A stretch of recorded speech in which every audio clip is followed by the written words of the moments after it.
All right, we are live in beautiful, sunny Florida. And today, fight fans, we're going to be breaking down UFC 227, Dillashaw versus Garbrandt II in Los Angeles, California. We got a pair of title fights here, man. Awesome, awesome pay-per-view. You know, from a hardcore fan's perspective, we have two amazing title fights. One arguably the one of the greatest fighters on planet Earth right now, Demetrius Johnson, looking to extend that record.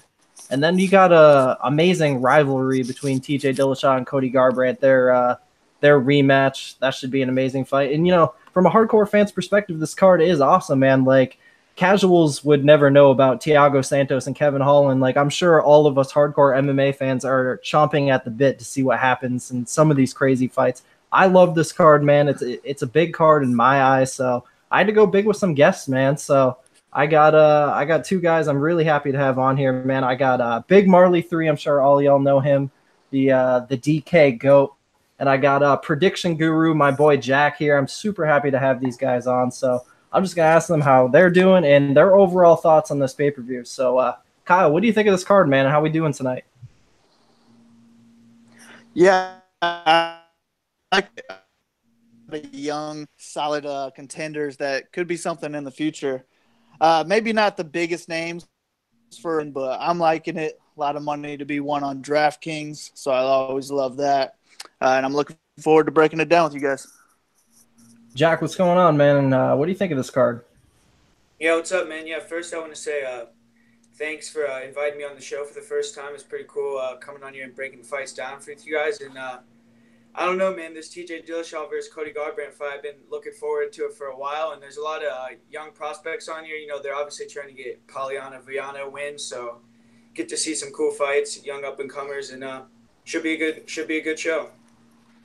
And of course, I do indeed love this card from a betting perspective. It's funny, last week I thought this was going to be a big DK card for me, but I'm kind of liking a little bit more from a betting perspective. I'm having trouble with my DK lineups, but who knows? Maybe I might pay that $8 and hit up Big Marley for his DK write up. He does a great job on those. Of course, we'll plug that at the end. But man, let's just jump right into this card. First of all, we did have a bout get scrapped, and I did have a bet on it too, man. We had Irene Aldana versus Betch Kohea. I thought Irene Aldana was going to go out there and put a boxing clinic on Betch. I had a little bit of a bet on her there. Unfortunately, that fell through, but man, 12 fights. I'm ready for it. First fight of the night. We got Marlon Chito Vera, who actually happens to be a bigger favorite than Demetrius Mighty Mouse Johnson. Marlon Chito Vera is the biggest favorite on the card, guys. He's minus 550. He's taking on Wuliji Buren plus 425. I'm going to let Kyle start out with this one.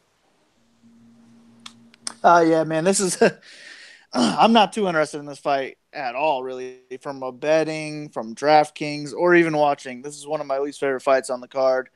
I think the betting line is too wide. If I had to bet this fight, I would just go ahead and take Buren with that line. But please stay away from me. I think this. I just don't see him dominating anybody or deserving that line against really any UFC competitor. So it's really a dog or pass for me in all angles. DraftKings as well. If you want to do 6,900 on Buren, I think he could. I mean, if he's going to win this fight, it's going to be a grappling based. So that's how he could pay this off. But Vera, man, he has to get a finish to pay off that 9,300. So I really don't like this fight at all. My pick is going to be Vera. He could get a finish, but I think it's probably decision. Jack, what do you think, man? Yeah, I'm kind of on the same thing as Kyle right now. I don't really think it's a good for betting or anything. I mean, I don't know how anyone could justify Chito Vera being over minus 500 versus anyone. And, you know, I thought Buren actually had some, you know, decent grappling in his last fight. He was at least tenacious with the takedown. So he has a chance to get a submission here. But I agree. I'm going to go with, you know, Chito Vera, the favorite. I think he's going to get the job done. So it's funny. The original matchup here was actually Wuliji Buren versus the Indian guy, Bharat Khandere. I think that's how you say his name, the Indian guy who lost earlier this year. Man, honestly, if that fight was still together, I might have a little bet on old Luigi. That would have been a fade spot for me on Barat. I think he's one of the least deserving fighters to be in the UFC. But we got Marlon Vera now, and he's a minus 570 favorite. I agree with these guys. I think it's a little undeserved, but I do think he should be highly favored in this fight. Luigi is mostly a grappler, and he likes, and I see he has a lot of submissions on his record. That's how he wins most of his fights. That's also how he lost a lot of his fights too. And Chito Vera is a pretty damn good grappler. So I see this fight ending up being probably a scrambly 7 minutes, ending up with Chito Vera, I'll say by armbar. But yeah, like these guys said, it's too damn high. It's not worth playing. DraftKings, I don't know. I think Chito has a really high chance of finishing. So I'm definitely going to want to have some shares on him and DraftKings, and I might even have a lineup with Buren in it or two. So we'll see. But from betting, it's a huge pass. So yeah. One thing I will say about Vera on DraftKings is he's going to be super low owned. So if you have some Vera and you're taking that pivot off of maybe Santos instead, that could help you win a GPP. Maybe get that $30,000 top prize because you're going to have such a small ownership on Vera where you could pass the field if Santos or DJ lost and you were on the low-owned Vera instead. So that's the only reason I do like Vera. I just don't think I'm going to be on that angle. Agreed, man. So moving on to the next fight of the night. This is the first play of the night for me, man, and this is a pretty underlooked fight. We got Zhang minus 260 taking on Danielle Taylor plus 220. I'm actually going to start out with this one, man, because I have Zhang in a pretty big parlay here. I do have her in a 6-unit parlay, and really, man, the confidence really stems from, first of all, I do think Zhang is no slouch at all. I do think she has a good future in the UFC. This is no fade. Well, it is a fade on Danielle Taylor, but it's not a complete fade on Danielle Taylor. I do see, and we've seen these Chinese fighters. These Chinese fighters are coming up, man. You see Yan Xiaonan. You see the guy who just beat Damian Stasiak, Pengwan Lao. These young Chinese fighters are athletic, and they're coming, man. They're high level. And this girl, she's 16-1. She lost her first pro fight. She got that first L out of the way. 16 straight, most of them being finishes. And then on the other side, you look at Danielle Taylor. So she came into the UFC, split decision, lost to Marina Morais in one of the worst fights I've ever seen. Split decision win over Seo Hee Ham, which is one of the biggest robberies I saw that year. And then she got a unanimous decision win over Jessica Penne. I actually bet Danielle Taylor there. And then she just lost to JJ Aldrich. But let's be honest, guys, she definitely lost that Seo Hee Ham fight. And I thought the Jessica Penne fight, even though I bet Danielle Taylor there, I thought it could have gone either way. So really, you can make the argument that Danielle Taylor should be 0-4 in the UFC. She's basic, robotic. And not only that, man, if we're being real, she should be at 105 pounds. I think she's very undersized, even for the smallest weight class in the UFC. She packs some power, but I don't think it's going to be enough against this tough Chinese chick, Weili Zhang. So I'm very confident in her to go out and get the job done here. We've seen Danielle Taylor get finished in the past. I think Weili Zhang, she's got a lot of finishes. So I think even for a 115-pound women's bout, I think it's so one-sided that Weili Zhang, she's got a good chance for a finish. So I think she might be a sneaky DraftKings play as well. So I like her from all angles, man. This is definitely a fade on Taylor and also some confidence on the upcoming career of Weili Zhang. So I'm going to be safe and say 30-27 decision, but a finish would not surprise me. Jack, what do you think of this one? Yeah, I agree, man. She was actually my most confident pick on the whole card. I watched a lot of her footage, and, she's one of these people that are just like a buzzsaw, man. Like, she goes in there, she gets the girl on the ground, she goes directly to mount or directly to side control, just starts raining down elbows, and she's throwing the elbows to finish the fight for sure. She's not just pitter-patting elbows. She's one of these girls that really finishes fights, and, that's kind of an attribute that I really look for in especially 115-pounders, because not that many of them finish fights, so when you see someone out there, finishing a lot of fights and doing it very quickly, that's something that shows that they might be able to come in and really create some problems in the UFC. And for Danielle Taylor, I mean, she's like a full-time cop. I don't know if she's, fully training all the time. She doesn't seem like she really improves in her fights. And she kind of has a very low-output game plan where Zhang really comes forward, really pushes the fight, and I'm not sure she could even win a decision with that type of game plan.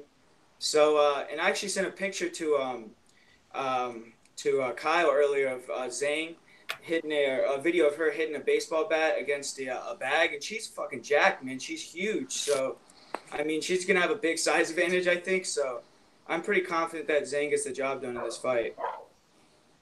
Kyle, what about you, man? Yeah, man, that video he sent me, I hope that Zhang is team sleeveless, because with those arms, I don't know why she wouldn't be. But you guys said it all, man. You guys did a great job on that. I think she's the pick here in all angles, really. If you're going to bet this play, you don't want to have any investment in Danielle Taylor, in my opinion. I think she's one of the worst on the roster, and she doesn't like fighting. She just wants to dance around the cage, and that's what I'm worried about on DraftKings with Zhang as well. Taylor has the style to take points away from Zhang. So I am worried about that from a Zhang angle, I guess, if you want to say it that way. But I do have interest in her, and she's definitely my pick. I think she should be able to win this in all aspects, but we are worried about those huge arms of Taylor's. I mean, they could possibly put Zhang out with that one-punch KO, but these are 115-pound women, and, I mean, what are the odds of that really happening? I think Zhang's a pretty safe pick and solid in all betting or DraftKings angles probably. Well said, man. So moving on to the third fight of the night, we got Alex Perez, minus 135, taking on Jose Shorty Torres, plus 115. We'll let Jack start out with this one. Yeah, this is a close fight. I mean, this is basically going to come down to if Perez can handle that pressure and pace that Jose Torres puts on people, because, he's the better wrestler. He might even be the better striker too, but I think that he's going to want to try to get the takedowns in this fight, get it to the ground, and it's going to come down if he can, keep that pace. But at 125, he does seem like he wins a lot of decisions. He's a good wrestler. He's okay on the feet. And, I think this is kind of a toss-up. Torres is one of these guys that's a winner. He's won 30 in a row as an amateur. He's 8-0 as a pro, so can't take that away from him. But I'm going to say that Alex Perez comes out and gets a decision here, 29-28. He's able to handle the pressure. Maybe Torres starts putting it on late in round 3, but I think Perez will be able to get enough takedowns to get the decision here. Man, I'm gonna have to disagree, and Shorty Torres is my second of 4 bets for this card, man. He's my only underdog play. So basically, I'm really high on this kid, Shorty Torres, and I've been watching him since he was in 0-0. I've been watching him since his amateur days, and this kid's got some really slick boxing. He's super well-rounded, man. Really impressive how he went up to 135 pounds and won the belt there in Titan. He wanted to actually go up to featherweight, but for some reason that just didn't pan out. I think he just got the call up. But yeah, I mean, I was really impressed with the Jared Brooks fight. I think it's getting a little it's getting overlooked in the sense that I think a lot of people thought that Jared Brooks was clearly beating Jose Torres. So let me explain what happened. So the first round, Jared Brooks, he landed a beautiful spinning back fist on Shorty Torres, and it knocked him down. I don't think it hurt him, but it definitely knocked him down, just the sheer force of it alone. And then Brooks followed him to the ground and kind of held on to him for most of the rest of the round. So Brooks won that round for sure, but then once that second round started, man, Shorty Torres, he started to put the pressure on, and Jared Brooks, he went for that takedown and everything, but it was kind of done a little sloppily. Everything he did there was just a little sloppy, but I think the notion that Shorty Torres was losing that fight, I think that's kind of wrong. He lost the first round because he got knocked down and held on to, but he was definitely taken over in that second round. And Jared Brooks, in my opinion, is better than anyone Alex Perez has beat. I saw him beat Eric Shelton in person back in February. Man, I could see it in his eyes. I was there in person. Eric Shelton for sure quit in that fight, man. So just the body of work, the wins over Eric Shelton, Carl's, John Day Thomas. I think Jose Torres has beaten better guys. Even those guys he was fighting out in Titan FC, like Farkhad Sharipov, that's a very slick kickboxer right there. And I know a lot of people will say Shorty Torres, he gets dropped in a lot of fights, but the thing is he does get dropped in a lot of fights, but he never really gets hurt. He always recovers, and the dude always wins. Amateur record, I believe, something like 23-1 So combined pro and amateur, the dude is an absolute fucking winner, 31-1. I think he's just higher level than Alex Perez. The only thing I'm worried about a little bit with Perez, he's probably the biggest flyweight on the roster. I mean, not height wise, but the dude's thick. He's a real big flyweight. He missed the weight last time out, so we'll see what happens. Hopefully, he actually makes weight this time, and maybe he's a little shaky in the fight. Hopefully, for my sake, for my bet on Torres there. But yeah. I like Shorty Torres. I think he can probably stuff the takedowns. I think his wrestling's good enough to use it in a reverse here. And his boxing's a lot better than Perez. I honestly think it's a mismatch on the feet. So it's flyweight, so I'm gonna say it goes the distance here. So I'll say Shorty Torres 30-27 decision. Kyle, what do you think of this one? Yeah, this is a good one, man. I'm looking forward to watching this one. And this is one that you want to play both angles on in DraftKings because these guys are so small and they're going to keep up a high pace for the entire 15 minutes of this fight. I think we'll see a good amount of grappling as well, and that adds up on DraftKings. So overall, I like this fight to target because it is in that mid-range, and I think either guy will pay off their salary with a win. I think I'm going to – man, I don't know, man. I've gone back and forth on this fight so many times. I think it's so close. But right now, man, I'm leaning towards Shorty Torres. I'm not gonna be confirmed on that just yet. I might change my mind after weigh-ins or something. But right now, I'm gonna go with Torres. I think this is super close. It's gonna be a split decision either way. But I'm looking forward to it, man. It's gonna be a fun fight. Both these guys have big potential, and betting aside, it should just be really fun to watch as a fan. But yeah, like Kyle mentioned, for DraftKings, I do think this fight's important. If you do have a confident read on this fight, just based on how close the line is, I mean, if you have a confident pick here, I definitely recommend playing either guy. So definitely doing that with Shorty here, and hopefully it pays off. But moving on to the next fight, man, this is a really interesting one. We got Shaman Morais, -115, taking on Matt Sayles, -105. I'm going to let Big Marley take this one. So yeah, this is gonna be my free bet of the week. I got 1 unit on Matt Sayles. Really, I think if this fight just stays standing the whole time, I'm worried about that bet. To be honest, I just think that Matt Sayles is gonna be smart. He trains with Cruz. He's gonna come in here with a good game plan. He already showed us all that he has good stand up from the Contender Series. So I think you play this fight safe. You just go in there, you take Morais down, and you fight him where he's his weakest, and that's on the ground. We saw Zabit get 11 takedowns on him, and I don't even know how many advance points. So I mean, the game plan is right there for Sayles. All he has to do is use it. So I think it's definitely worth a 1 unit shot at almost even odds. So that's my free bet of the week. I think this is a good fight on DraftKings because it's right there in that mid range. It won't be too owned on either guy, and then there is a little bit of line value on Morais for DraftKings. So GPP wise, sometimes I like going against that line value because that line value gains a lot of ownership. So if you go the other way, you could get that fighter at a lower ownership than they should be. So I like Sayles in all formats, but just a little bit less on DraftKings than I do betting wise. I think he should be more than an even odds. So I think if you want an investment here, the best way to get it is bet it. Let's go. Jack, what do you think, man? Yeah, I actually agree. I think that Matt Sayles is going to get the win. I agree that he should wrestle here. I think that, he does have, more of that modern style where he's going to use a lot more movement than Sergio Morais. Shane Morais is one of more of these guys that's a Brazilian Muay Thai guy where he's kind of very stationary. So I think that, he will be the one moving around, and I think that he will win the stand-up. But Morais is very dangerous one-shot guy, so that's why I think he should get it to the ground because I have seen him dropped in some fights, and he has been able to recover. But, Morais has that type of one-punch power, so I think that he will wrestle. I think that he'll take him to the ground, and Morais kind of has some questionable jiu-jitsu down there. Like, I didn't really like what I saw in the Zabit fight, and I think off his back, he's not really as good. On top, I think he actually has some decent jiu-jitsu, but doesn't really look for the takedowns, and I think Matt Sayles is going to be able to get the takedowns and control him from top position for large majority of the fight.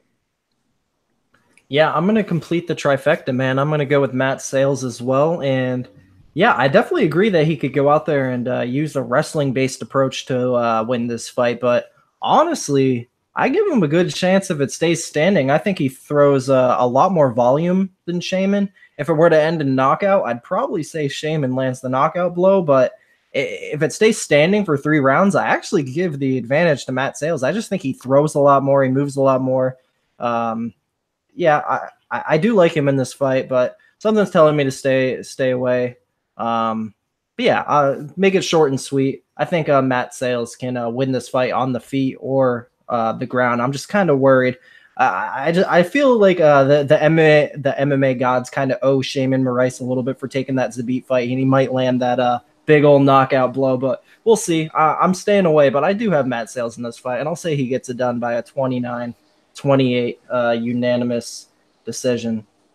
So moving on to the next fight, man, what do we got? We got Ricky Simone minus 125 taking on Montel Jackson plus 105.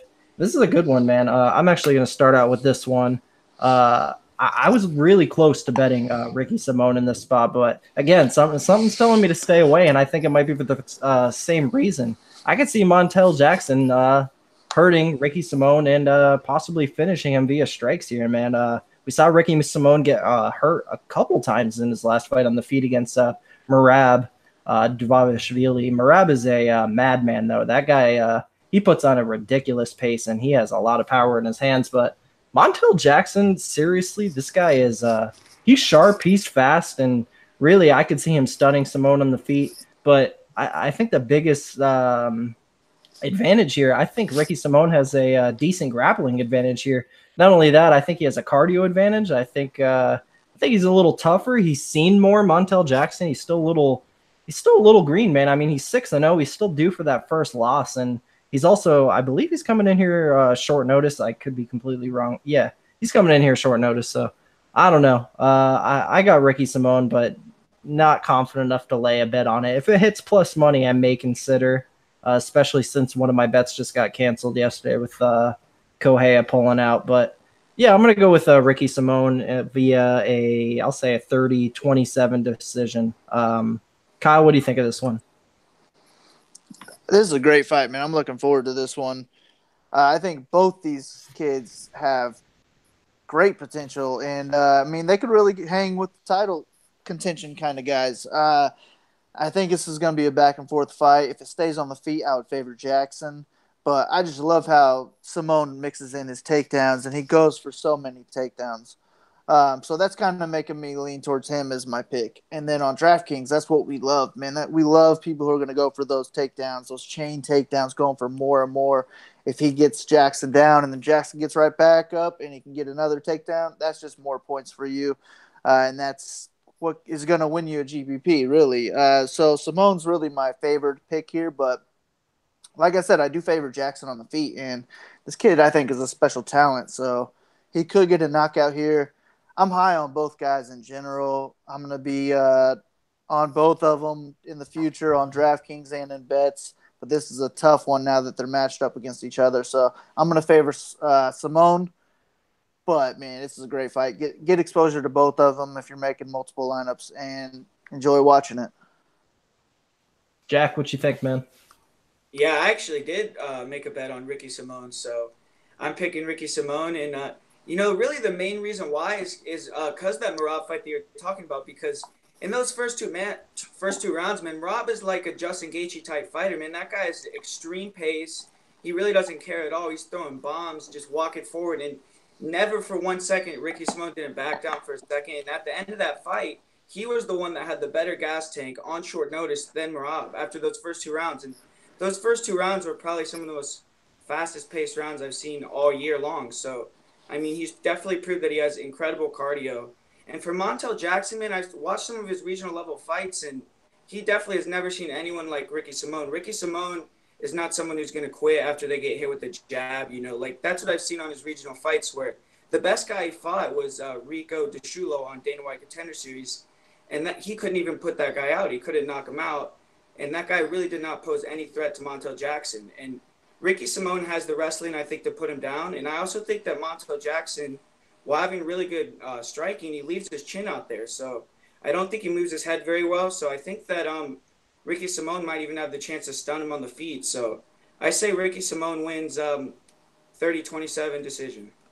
And yeah, that's a good point. Montel, I just feel like Montel's a little green. So get this first L under your belt, and then I think he has a bright future for sure. But back to that Merab fight and Ricky Simone, doing tape study for this card, that might be the most fun I had watching a fight for this card. Merab versus Ricky Simone. If you haven't seen it, it's an amazing fight. Go watch that.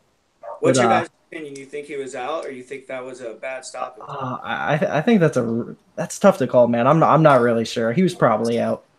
Yeah, I thought he was out. And as a ref, I mean, I was like screaming at because I did have money on Simone. I was like, "Motherfucker's out! Call it, ref!" But I mean, it was close. But live, I did think he was out, even if I was non-biased. Yeah, it really looked like he was out off the slam when you saw him turn him. I mean, I don't know, but I thought he was out too. But yeah. Either way, huge display of toughness from both of those guys. Amazing fight for sure. So speaking of display of toughness, we got Kwang Ho Kang plus 175 taking on Ricardo Ramos minus 210. This is a good fight, man, and I'm going to start off with Jack on this one. Yeah, like you said, this is a great fight. You know, Ricardo Ramos is one of these guys that looks like he could be a potential, future title contender type guy. He's a really, elite level athlete. And on the ground, he really changes submissions together really well. And on the feet, he's super explosive. I mean, you saw that spinning elbow KO he had on Amin Zahabi. I mean, that was pretty nasty. I mean, Zahabi was out for like a minute after that fight. And, Ramos is a little green. I kind of worry that if this becomes a fight with wrestling, with grappling, that Kang could get on top, get in the mount. And he's really heavy there. He's really good against submissions there. But I think on the feet, I think that Ramos is, a lot better. Even though Kang, I think, is pretty good on the feet. I mean, both these guys are pretty good prospects. I mean, both these guys are undefeated. So, but I'm going to go with the young guy. I'm going to go with Ricardo, or I think Ramos has one loss. I'm sorry. But I'm going to go with Ramos to win by third round TKO, actually. Kyle, what you think, man? Yeah, this is another good fight. It should be a fun, action-packed fight. And a good one to target on DraftKings either side again. I'm going to lean with Ramos. I just think he's more well-rounded.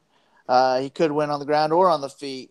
So I got to lean with him, but he is the favorite, and he's 8,600. So to pay up for that value, you're going to have to find other underdogs. So, I mean, if you like Kang here, there's no problem going with him. Going to score high, in my opinion, and he'll easily pay off his $7,600 salary. I just think Ramos is going to be a little bit too much for him. But, like I said, man, this is a good fight to target either way. Even though the line says it's probably supposed to go to a decision, I think there's going to be a lot of grappling here. And it's just going to be a high-scoring fight overall, in my opinion. So that's why I like it for DraftKings. But Ramos looks special. I like him a good amount, so he's my pick. Yeah, man. I'm going to complete the trifecta. I'll go with Ricardo Ramos in this fight. But, yeah, looking at that fight doesn't go to decision.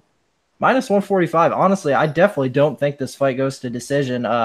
Basically, I see this fight being an all-out war, man, and I definitely do think Ricardo Ramos, he's the more athletic guy. I think he's a little sharper. But again, another guy that I think might still – I mean, the guy's 22 years old. I think he still might be a little green, but I definitely think this is a passable test for him. If it gets a little scrambly, though, that's where I'm going to get worried. We've seen Ramos tapped before, not all that too long ago as well. Kwang Ho Kang has a nice submission game, so I feel like it's kind of like submission or bust for Kwang Ho Kang, if we're going to be honest. But just the way Ricardo Ramos lets his fights get wild, I feel like if it gets into some scrambly positions, I feel like we could see Kwang Ho Kang snatch a sub here, but I don't think that's the most likely outcome. I think Ramos probably goes out there and puts a crazy pace on this guy and ends up knocking him out. I'll agree with Jack. I think he said a third-round KO. I'll say third-round KO for Ricardo Ramos there. But from a DK perspective, yeah, I agree with Kyle. I think you definitely want to target both guys because one of them's gonna get a finish in my opinion. Even these lower weight guys, I think 135 pounds. Yeah. Still, I think has a high chance for a finish, definitely. So I'll go with Ricardo Ramos. Moving on to the next fight here, man. This one has been getting a lot of talking for a long time too, just because the odds have been out for it so long. We got Pedro Munoz minus 240 taking on Brett Johns plus 200. I'm gonna start with Kyle on this one. So this one, I'm gonna have to side with the underdog on this one, mostly because we do need underdogs on DraftKings. So I don't know if that's swaying my pick at all, because it is tough to find underdogs on this card.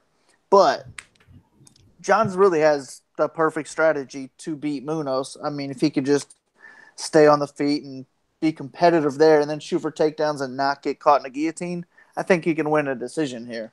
I think Munoz off his back against a great wrestler like Johns won't be much of a threat. It's just really during that takedown attempt that you got to be worried. So I think Johns is a solid pick for an underdog win here. If he can get, I mean, just 3 takedowns, 1 around, and then keep Munoz on his back, land some ground and pound, he could win this fight. You just got to watch out for that mean guillotine. So for that guillotine reason, I think Munoz is a good play as well, because he could get that first round finish and he'll pay off his salary very easily. But John's at 8.4K when he's going to be going with a wrestling based game plan. I got to take that. He's one of my card. I'm going to pick Johns to win. Jack?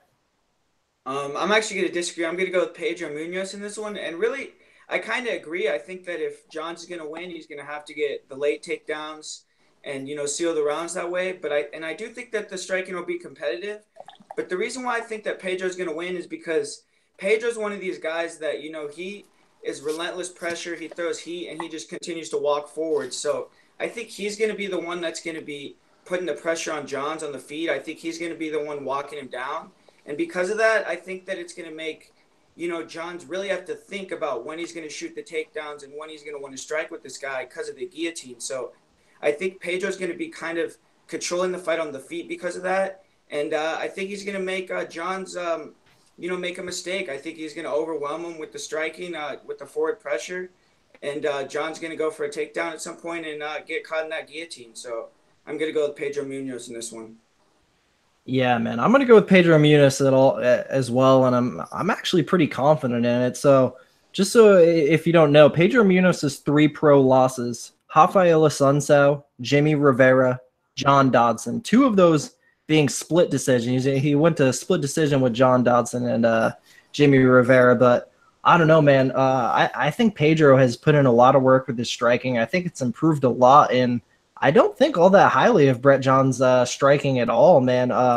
So I believe his first fight was the Kwon Ho Kwok fight, and he basically went in there and he basically Khabib'd the guy. When we saw in Kwon Ho Kwok's next fight, Kwon Ho Kwok is not a UFC level fighter, and Brett Johns, if he wanted to go in there and strike with him, he definitely could have, but he didn't choose to go that route. And I don't know. I feel like Brett Johns definitely does have strong wrestling. He has some of the best European wrestling there is for sure.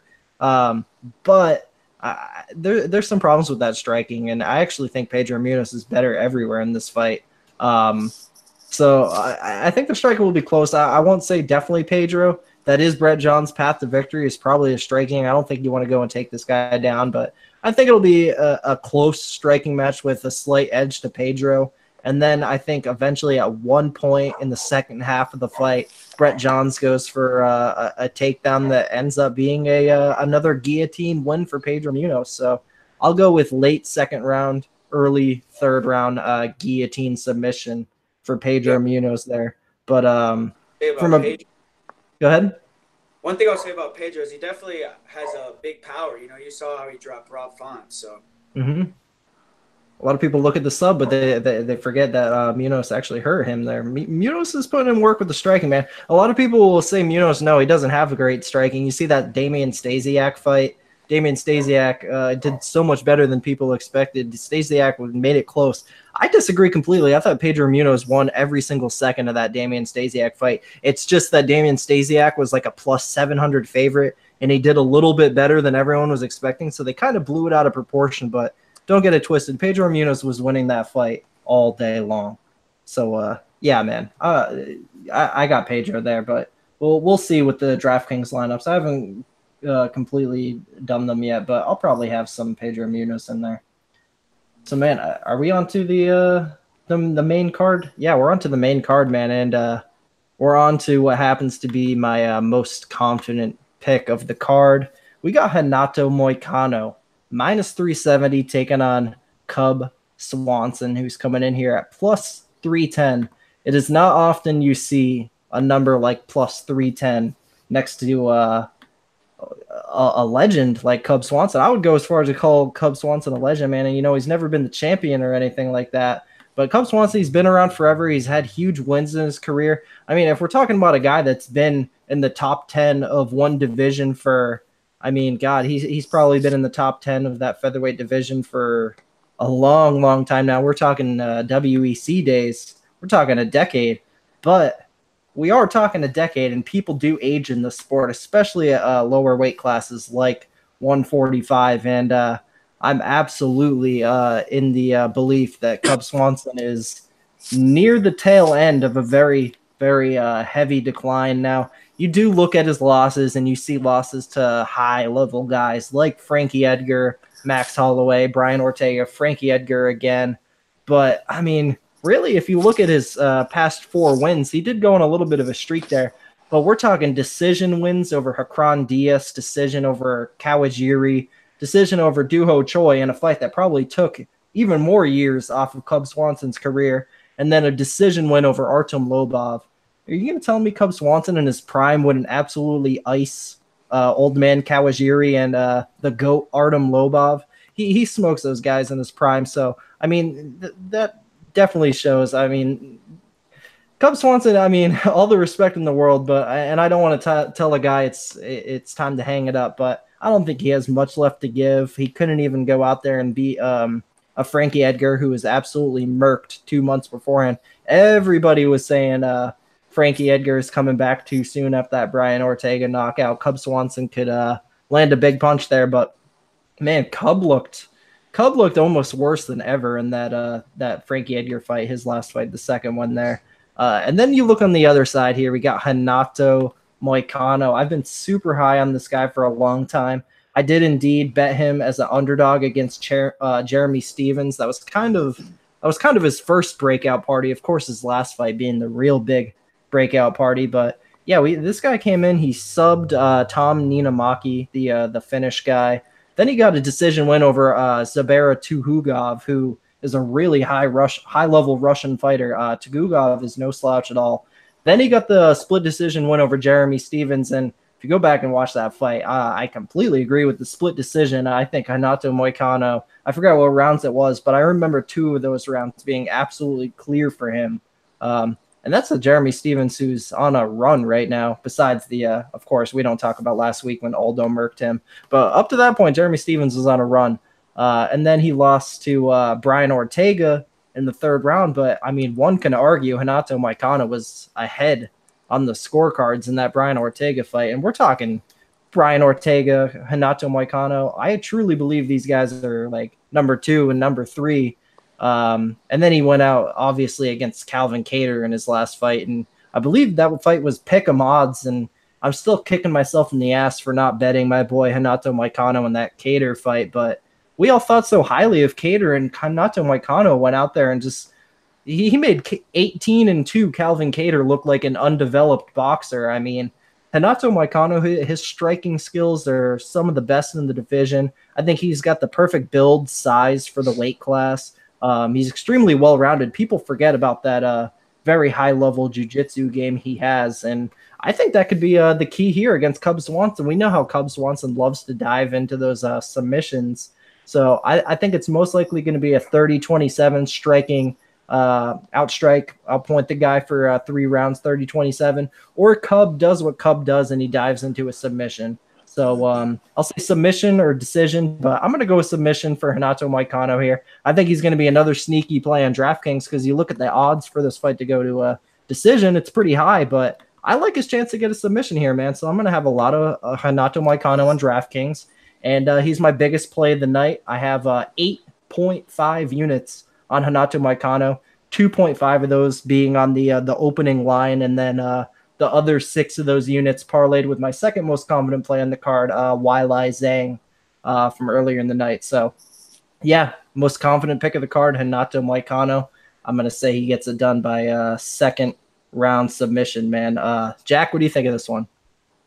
Yeah, I agree, man. I mean, the one thing about Cub Swanson, I mean, he has had a great career, but thing about his career is he's never really addressed his defense on the feet. You know, he always gets tagged up, even against guys like Artem Lobov, who are, you know, very slow, not very good strikers. And, you know, the one thing about Moicano, where I think the only avenue for Cub to win is he's going to have to get, you know, an early knockout, first round. And, I mean, that's really not anything Cub's known for. But, you know, Calvin Kattar was piecing Renato Moicano up in that first round. He definitely won the first round in that fight. And then after that first round, when Moicano found his rhythm, he found, you know, his range, started timing. Kattar, he really pieced him up. I mean, started throwing those leg kicks, the long combinations. And I think if it gets out of that first 2.5 minutes, I think on the feet, Cub's going to be in a lot of trouble. And like you said, I think Moicano can get a double leg on Cub and potentially get a submission as well. So definitely think Moicano's the big favorite for a reason here.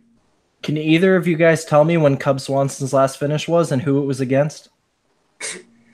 Hakran Diaz? No, he didn't finish him. I don't know. I can't remember. Dennis Seaver in 2013. Yeah. Been quite a while, boys. So, Kyle, what do you think of this one, man? Yeah, I think that is Cubs' shot at a win here, is getting a knockout win. I thought the minus 165 opener of Moicano was a joke. To be honest with you, I mean, if I could have sold that bet, that's easily a max bet right there at 165. I just can't sell openers.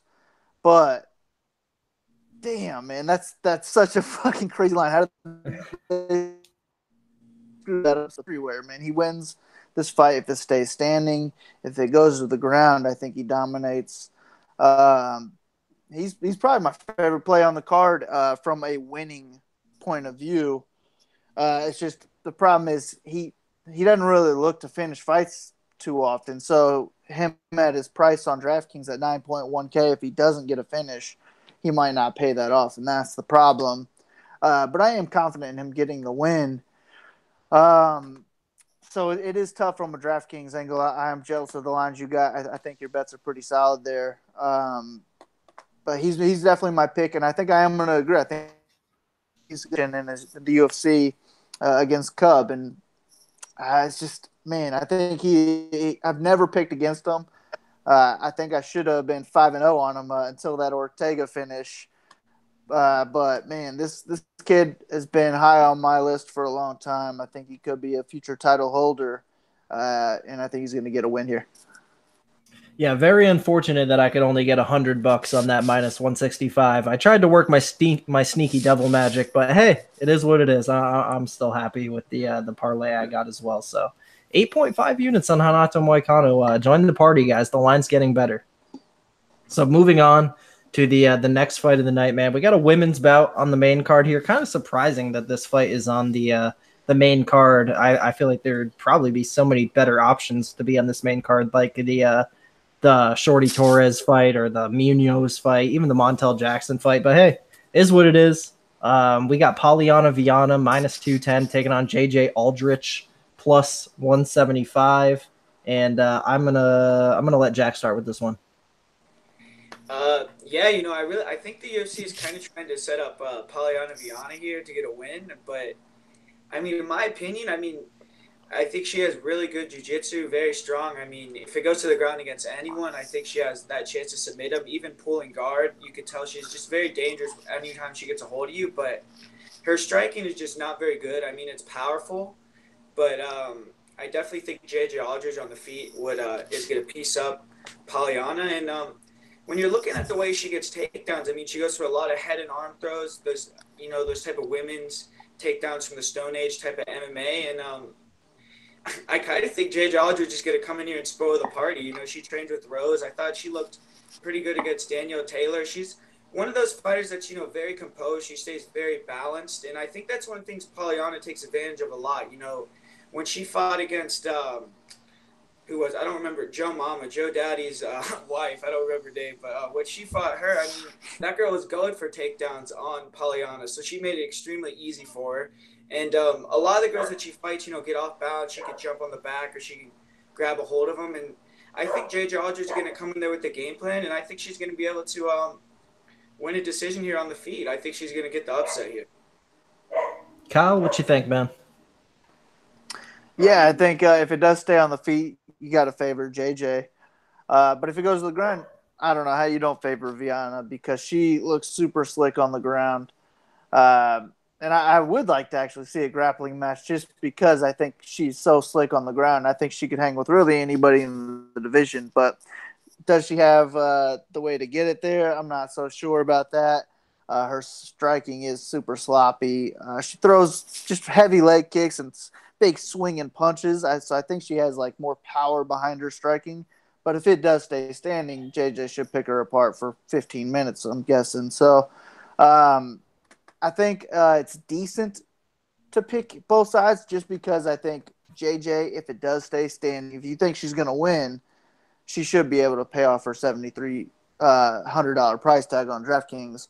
But she's going to have to win and keep it standing. If she gets taken down for one round and she doesn't get any points for that round, I don't think 2 rounds of action is going to get her to that 73 that we're looking for. So I think Viana's really the better play because she has that first round submission potential. So I would rather go with her.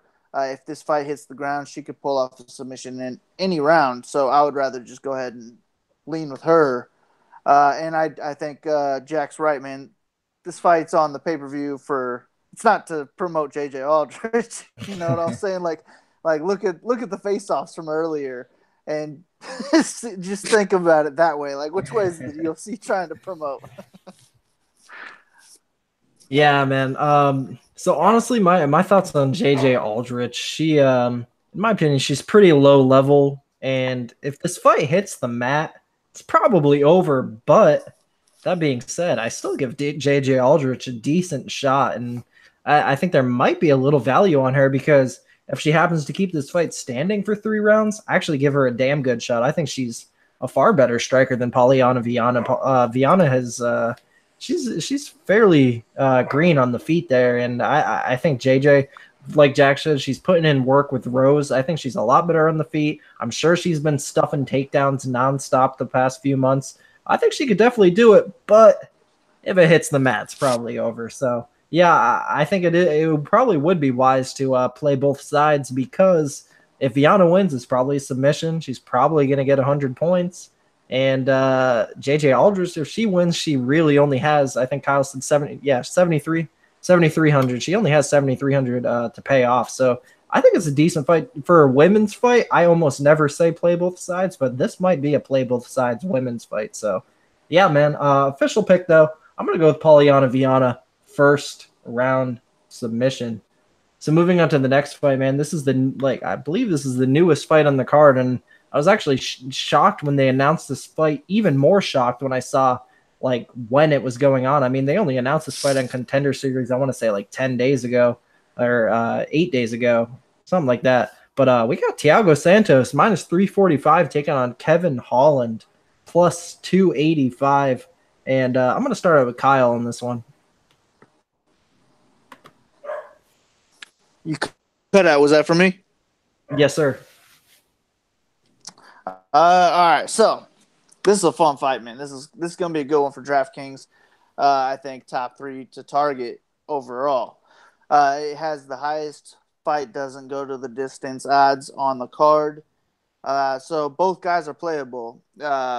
Santos is one of the most dangerous strikers in the UFC, and if Holland wants to fuck around and play games like he has in the past, he's going to get knocked out, and he's probably going to get knocked out quick. So I think $9,200 Santos is easily in play because the first round knockout is going to get him over 100 points. So if you think that's the path, definitely play him. One thing I'm worried about, though, that nobody's talking about is Santos was knocked out 3 months ago, which is not good for the brain. And then not only that, but he cut weight just a couple weeks ago for that Adesanya Tavares fight. And now he's cutting weight again for this fight. And he looks like a big dude. That can't be good for his brain doing that, especially in this short amount of time. 3 months going from 2 weight cuts and a knockout. I'm a little worried about that. So I would not go 100% on Santos is what I'm saying. This is a fight to target both ways. But that's an angle that I'm worried about from Santos. So I will have both of these guys. I think either one of them are going to easily pay off their price tag with a win. Santos should get it done. He's going to be my pick to win. But I am worried about him getting caught. I mean, he's a little chinny as it is. That knockout and those 2 weight cuts aren't going to help that at all. Yeah, I often call Thiago Santos a glass cannon. Usually he'll knock out his opponent or his opponent will finish him early.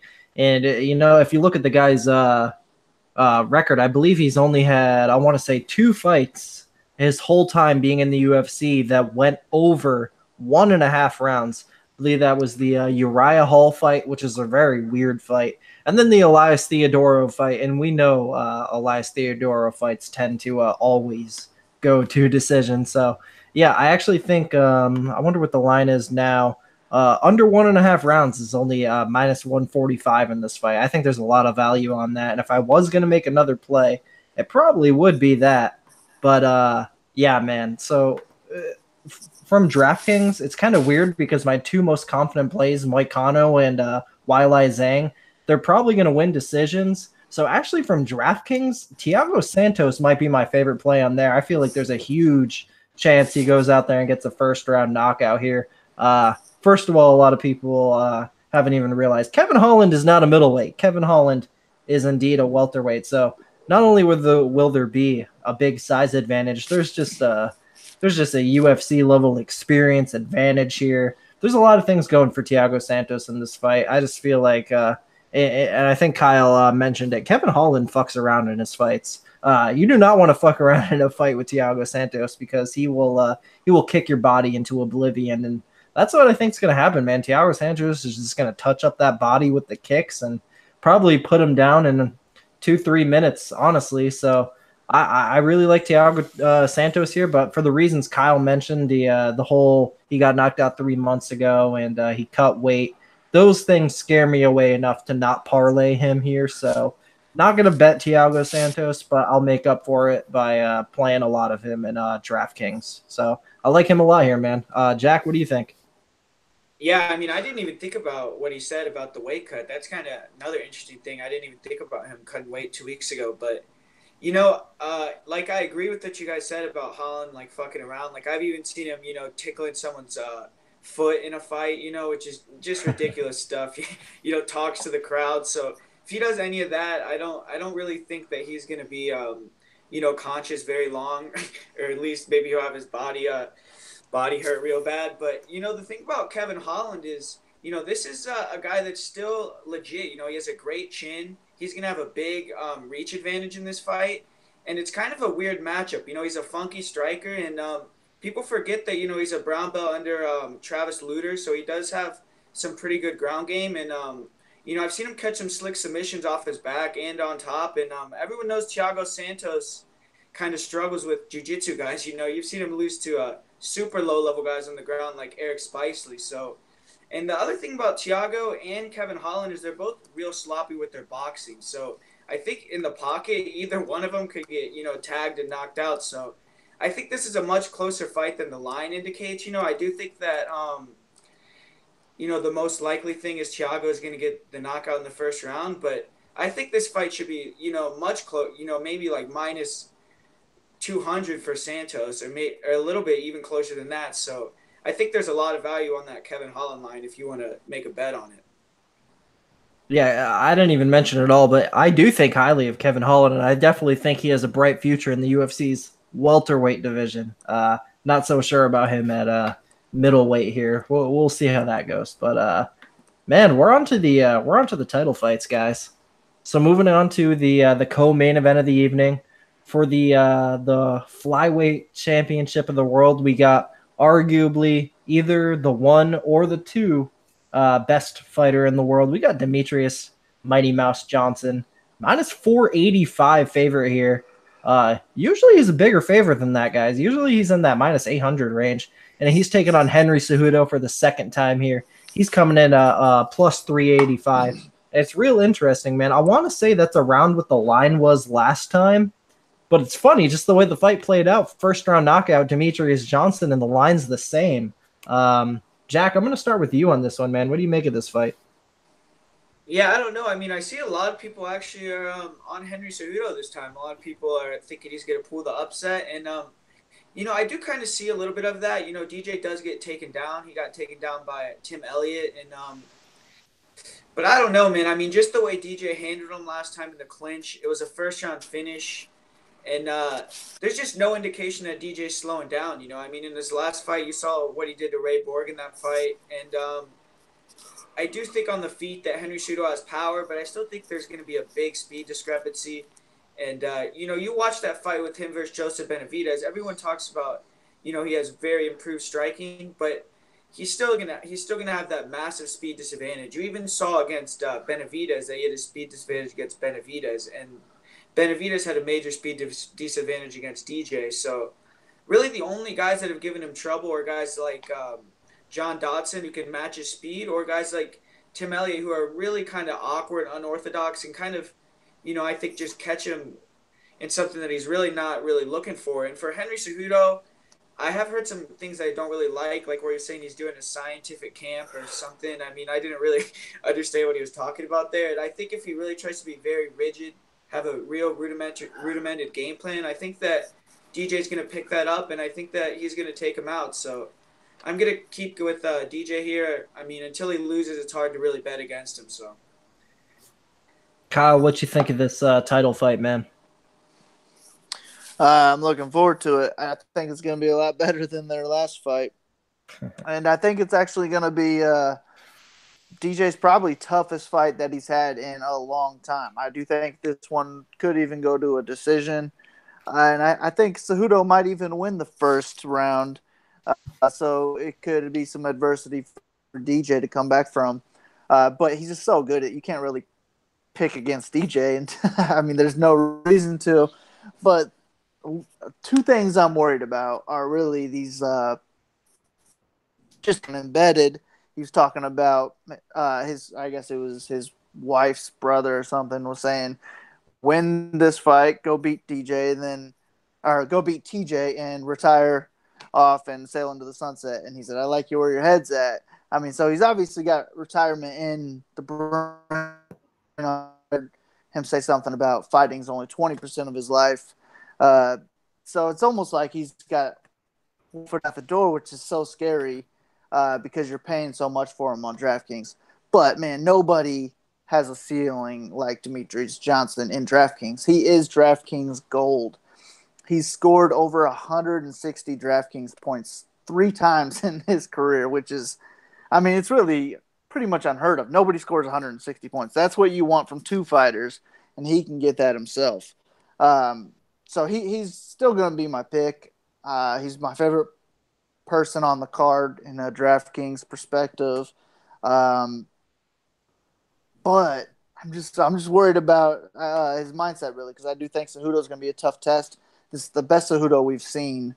I love the improvements he's made, and he seems super hungry to get this second shot. So I'm not going to be fading Cejudo completely. I want at least one lineup on DraftKings with Cejudo for that chance. But Demetrius is the pick, and he has a higher ceiling than anybody else in the world in MMA in DraftKings. Agreed, man. Not very often can you see guys pull off arm bars against Kyoji Horiguchi at 4:59 of the 5th round. Very rarely do you see that. But then again, DJ does a lot of things you rarely see, like that Ray Borg fight. Submission of the year, submission of the decade, submission of the ever. Demetrius Johnson is an absolute legend and criminally underappreciated, even by hardcore MMA fans. A good majority of them criminally underrated and underappreciated.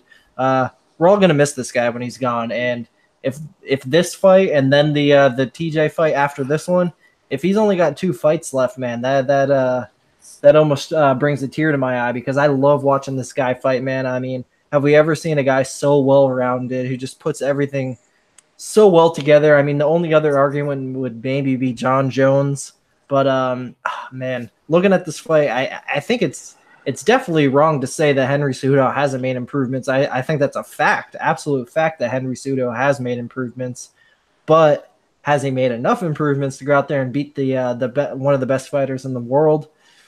I don't think so, man. One of the things that always comes to my mind with the Henry Cejudo fights is the weight cut, and I guess he has it under control now. I guess he figured it out, but guys, and I don't have the exact number, but if I were to tell you the number of times that Henry Cejudo pulled out of fights in his career due to weight cutting complications, I believe it's probably close to almost 10 times it happened. A lot of those happened before the UFC.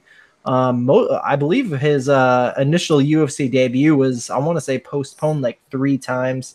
It's always been tough for him to make that 125 cut. And I feel like every time he does it, it just does a little more damage on his body every single time. But apparently this one is his best cut around. And maybe he's just saying that. That's what a fighter will say. But who knows? That's just always a problem for Henry Cejudo.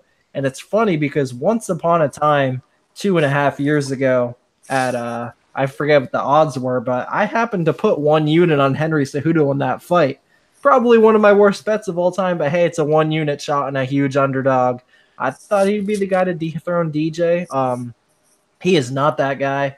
I've been wrong many times on who's going to dethrone DJ. More recently, I said that Matthews Nicolau was going to be the guy to dethrone DJ, but we saw what happened to him last week against hashtag Stay Choppin'. Dustin Ortiz is a serious individual.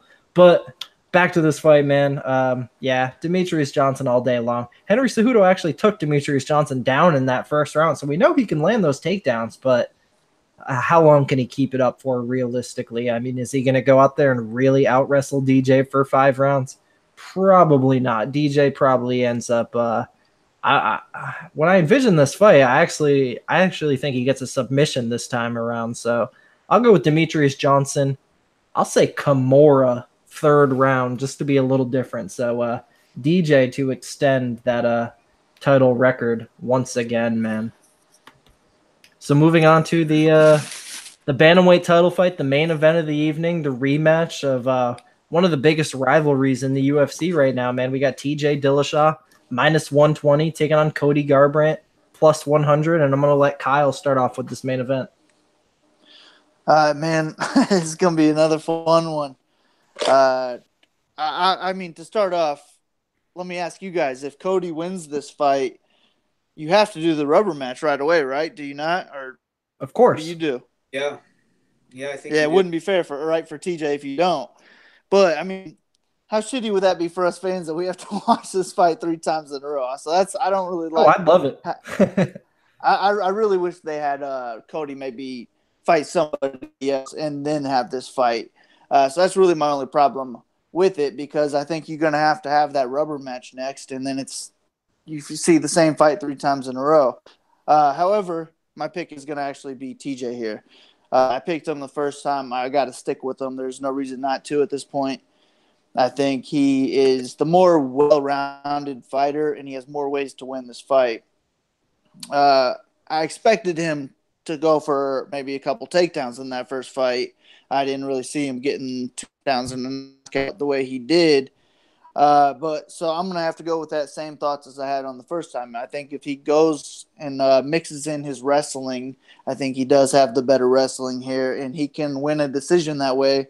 But he just has so much movement and great footwork in his game that he could another knockout as well because he's so slick. Cody's really going to have to rely on being the quicker striker with his hands and being the better boxer. If they get into the pocket and start brawling, then it's going to be Cody's fight, and he's going to get the belt back. But if that doesn't happen, I got to side with TJ. But, man, these guys, they're on DraftKings. TJ's 8,200, Cody's 8,000. So whoever wins is for sure going to pay off their price tag. This is one of the best fights to target on the card no matter what. You can stack it in cash. I think I'm going to be somewhat in on it, really, just as a hedge, because the winner's going to be on the winning lineup, and they're so close in value. Where your favorite TJ lineup, you could just duplicate it and Cody in there as well. And if you're going to win a tournament with those other 5, that's how you do it. So that's my advice to you guys. If you're on TJ, maybe hedge your lineup as well. Throw the same thing in there with Cody, and that way you got it covered, and you're going to win that tournament if your other 5 are right. So great fight to target, great fight to watch. I'm picking TJ, but I think it's going to go to decision. So I'm going to say TJ by unanimous. Jack, who walks away with the belt on Saturday night? Yeah, man, this is another one I've been going back and forth on a little bit, but what I did pinpoint is, early in that first round where Cody was really catching TJ was when TJ was switching stances in the pocket. He caught him about 2 or 3 times when he switches stances in the pocket, and then Dwayne Ludwig did tell him in the corner something really smart where he said, just spam the kicks from the outside. You don't have to set him up. So TJ stopped going in the pocket and switching stances, and he really just started throwing a lot of kicks from the outside, unset up kicks. And, it really stopped Cody from being able to get inside and, land that right hand. And really, that's really what Cody wants to do. He kind of wants to make TJ miss, get inside, land the right hand, get in boxing range, get in boxing combinations with TJ and, be a little bit faster and land that finishing shot. So for TJ, he's going to want to do the same thing. He's going to want to spam a lot of kicks from the outside, not do a lot of boxing. I mean, he doesn't need to be in the boxing at all. I don't think he really has to get inside at all to win this fight. I think he could, bounce around the outside. And another thing that I'm kind of questionable about is Cody's chin. That kick that he got hit with and rocked, that wasn't the biggest shot, so you really have to wonder about how that chin is for Cody. And when you see these champions get these automatic rematches, a lot of times, they don't really win, like you'll see like Anderson Silva with Chris Weidman where he got the loss. Joanna most recently with Rose, she lost the 2 in a row. So a lot of times when a champion gets the automatic rematch right away, they don't get the victory. So because of that, I'm going to say TJ Dillashaw by knockout, and I'll say it's in round 3. So let me ask you guys a question. If Cody Garbrandt didn't knock down TJ Dillashaw at the end of the first round, how much different would the line be? I would say not much different because I think went in that first round either way. But I would say because TJ, if we're going to go hypothetical, if he gets those 2 knockdowns in the second, it looked the exact same that way. I wouldn't even say 2-1, but you got to at least give him -150, right? For sure. Well, yeah. I would say honestly, man, and TJ Dillashaw does happen to be my 4th and final bet of the night here. I do have 4 units on him at -112 odds. I don't want to say the punch landed at the end of the first round was a fluke or anything, but TJ Dillashaw won 95% of that first fight for sure. Like Jack said, that head kick that he rocked Garbrandt with about a minute and a half before the knockout, maybe even like a little bit less than that. That wasn't a very strong head kick, and people have been saying Cody Garbrandt does have a questionable chin for a while now. You look back, a lot of you might not have seen it, but look up Cody Garbrandt's loss as an amateur. He got knocked out there viciously by a shot that didn't look all that hard. And, even going back to the Cody Garbrandt versus Thomas Almeida fight, a lot of people were saying that fight's kind of like mirror images of each other too. I'll use the phrase again, glass cannons, guys who can go out there and starch people, but they don't have the biggest, their best chin themselves. Honestly, man, I don't want to say the guy can't take a punch or anything, but there's definitely, look at the way that TJ Dillashaw recovered off that knockdown the first round. Compare it to the way that Cody Garbrandt was getting rocked all over the places his whole career almost. I went back and watched almost the entire career of both guys. It's not the only time Cody Garbrandt was knocked down for sure. The guy does have a chin problem. TJ Dillashaw does have an advantage with the durability. He's the more well-rounded fighter. He has more tools. I feel if it goes the full 5-round distance, look up the numbers that TJ Dillashaw puts out volume-wise. That guy throws a hell of a lot, even for a small 135 pounder. I mean, he's almost doubling what most bantamweights put out volume wise. The guy throws a lot. So if it goes to 5 rounds, I definitely like TJ Dillashaw there. But I'm going to go with him by knockout. I think he gets another knockout this time, probably later in the fight. I feel like Garbrandt will try to take a more slower paced approach, which will lead to the fight lasting a little bit longer. I also think TJ Dillashaw will try to use takedowns in this fight as well. He didn't do that last time, so I mean, maybe it wouldn't surprise me if he didn't go for him again. He didn't need him last time, but I think he's going to try to pull out the full arsenal for this fight. So the takedowns could extend the fight. So actually, I'm not sure what is the over set at for this fight. It's 2.5 rounds. 2.5 rounds for a bantamweight fight. That doesn't look too bad. So the over 2.5 rounds is minus 135. I don't think that's the worst play in the world. But I'll go with TJ Dillashaw. I'll say 4th round KO. I think he's too good for Cody. I honestly, truly believe Dillashaw has Cody Garbrandt's number, and it's a tough fight for Garbrandt, but I hope he bounces back. It's going to be tough if he takes 2 losses to the champ. He's probably going to have to wait until somebody takes that belt off TJ, but is what it is, man. So I got TJ Dillashaw to retain the title. One thing I will say is I do kind of believe him with that back injury, because he did look a lot different in that Dominic Cruz fight. I really do think that maybe that did affect him. Maybe we'll see a better version of Cody in this fight, but ultimately I still pick TJ. So, but I do think that might have had an effect on him. Agreed. So, of course, as always, I'm going to ask my guests their prediction for 2 performance bonuses and also their prediction for fight of the night. So while I let these guys think about that, I'm going to quickly go over my bets one more time. So I do have 4 plays. My first play of the night is going to be the 4-unit underdog play on Shorty Torres to win 5 units there. I got 4 units on the main event, TJ Dillashaw minus 112. I have 2.5 units on Moycano straight, caught that opener. And then I have the big play, 6 units on a parlay of Zhang and Renato Moycano at minus 133 odds to win 4.5 there. So look forward to that. And then my prediction for performance bonuses and fight of the night. Fight of the night, I'm going to go with a sleeper one here. I'll say Ricardo Ramos versus Kwang Ho Kang for fight of the night. And then performance bonuses.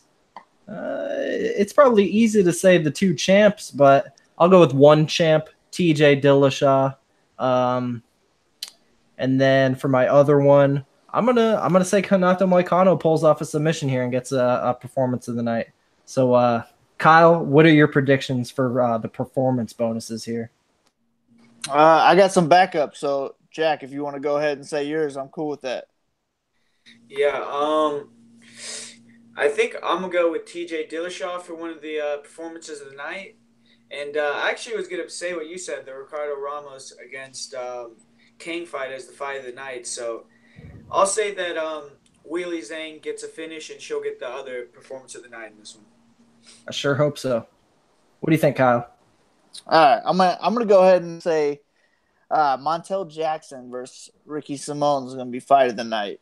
I think that's probably what I'm looking forward to the most. So I'm going to say that's fight of the night. And then I'm going to go Moycano as a performance of the night because I think I'm super high on this guy. I think it's a great matchup for him. And the other one is just I'm going to go DJ because I'm more confident in him getting the win than I am TJ. So that's my other performance of the night. All right, so we made it, guys. 12 fights down. I'm looking forward to these fights so much. I want to thank all of you live viewers, especially. Thank you guys, especially you guys in the chat. You're hilarious. And I'm gonna let these guys plug their stuff away. I highly recommend checking out both these guys. 2 of the sharpest MMA minds in the game, and it was an honor to have them both on. So I'm gonna let them plug their stuff away. Jack, where can the people find you? Yeah, man, you could just find me at Prediction MMA on Twitter, and then on YouTube, I just type in MMA Prediction Guru. You'll find my channel there. I kind of do a breakdown just like you do, every week for the fights. I don't do the roundtables, but just do a breakdown. And check out me and Kyle's breakdown for DraftKings. I've been just started writing the skill breakdowns for the DraftKings for with Kyle. So we're going to be doing the second week with that, and we're going to be looking to win people money. So it's going to be pretty fun. Kyle, where can the people find you, my man? Yeah, you can find me at 3 everywhere, really. And like Jack said, we're selling these DraftKings articles only $7.99. We're throwing in like 12,000 words a card, giving you everything I can, all my plays, all my fades. And like Jack said, I just recently hired him to come on. I think he's the best in the business at articulating what fighters are good at and bad at. So even better. Check them out. I think we're killing it. $7.99 is a steal for as much work and time as we're putting into it. And like you said, we're going to help win some money. I also sell bets on MMA Odds Breaker as well as covers. But yeah, just follow me on Twitter, Big Marley 3. You can find everything on there. It was awesome. You guys, Jack, thanks again for everything. Kelton, thanks for having us on. Big fan of both you guys, and let's kick some ass this weekend. The pleasure was all mine, man. I appreciate you giving out that free bet on Matt Sayles. Definitely go tail that one, guys. So, and I definitely want to highly endorse the DraftKings write up. These guys, they bust ass on it. I've read a couple of them myself. I've profited on them myself. For $8, man. I mean, most guys out there, like the touts that sell their bets, they'll sell their bets for hundreds of dollars, but for just $8, guys, for an entire DraftKings write-up and the entire card, I mean, that is definitely a steal, and I think these guys are putting out a great product right now, so definitely go check that out. So, yeah, hit the like button, guys. I appreciate that. As always, it takes like 2 seconds. Comment below. I want to know who all of you guys are betting on this card. I'm always interested to know what the listeners are thinking, and if you want to have a debate, you can hit me up on Twitter at MMA Kelton. Follow me there. DM me. I'm down to talk fights with just about anybody. I love this shit, guys. Subscribe to the channel. I haven't missed a card in over 2 years. Always putting out these fun roundtables, trying to bring on as many new people as possible. I had Kyle and Jack on for the first time tonight, and this was one of my favorite ones, man. It was awesome. So definitely looking forward to the fight Saturday night. Thank you guys very much, and enjoy them, guys. Stay safe this weekend.